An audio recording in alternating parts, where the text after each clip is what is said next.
మెదక్ జిల్లా నర్సాపూర్ మండలం గొల్లపల్లిలోని saint Don Bosco high school bus వద్ద తల్లిదండ్రులు గ్రామస్తులు ఆందోళన చేపట్టారు. బస్సు నడుపుతున్న డ్రైవర్కు సరైన లైసెన్స్ లేదని ఆరోపించారు. ఈ విషయంపై బస్ డ్రైవర్ను విద్యార్థుల తల్లిదండ్రులు నిలదీశారు. దీంతో అతను ఇవాళ టెంపరీగా వచ్చాను అంటూ సమాధానం ఇచ్చాడు. దీంతో ఆగ్రహం వ్యక్తం చేసిన తల్లిదండ్రులు పిల్లల ప్రాణాలతో ప్రైవేటు స్కూల్ యాజమాన్యం చెలగాటమాడుతోందని మండిపడ్డారు.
మొన్న 6కి పంపించి బస్సు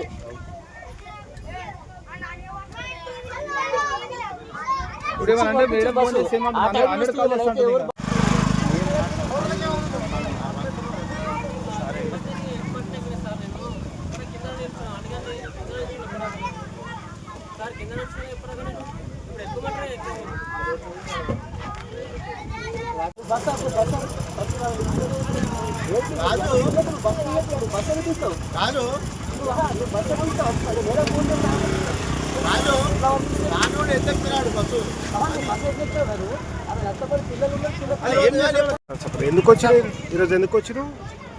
డ్రైవర్ లేదంటే వచ్చాడు. ఏ స్కూల్ ఇది? లైసెన్స్ లేదా మీ దగ్గర? 4 వీలర్ సార్. నేను ఆర్డర్ స్కూల్లో చెప్పిన 4 వీలర్ లైసెన్స్ ఉందని చెప్పిన.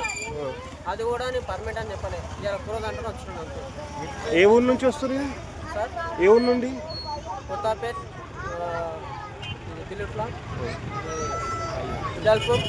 ఎంతమంది ఉంటారు పిల్లలు మొత్తం? డైలీ రాను కదా సార్, నాకు తెలియదు సార్. నేను వచ్చింది ఒకరోజు మటుకు. అది కూడా ఒకరు ఫోన్ చేసి ఉందంటే పొమ్మంటే వచ్చినాను అంతే. అని లైసెన్స్ ఉందా మీకు? 4 వీలర్ లైసెన్స్ అని చెప్పిన సార్. నేను స్కూల్లోనే చెప్పినాను. ఆ తర్వాతనే బస్ ఎక్కమని చెప్పినాను. ఇది 4 వీలర్ లైసెన్స్తో నడుపుతా? కాదు సార్, ఏదో జర ఒక్కరోజు మట్టుకంటే వచ్చినాను అంతే.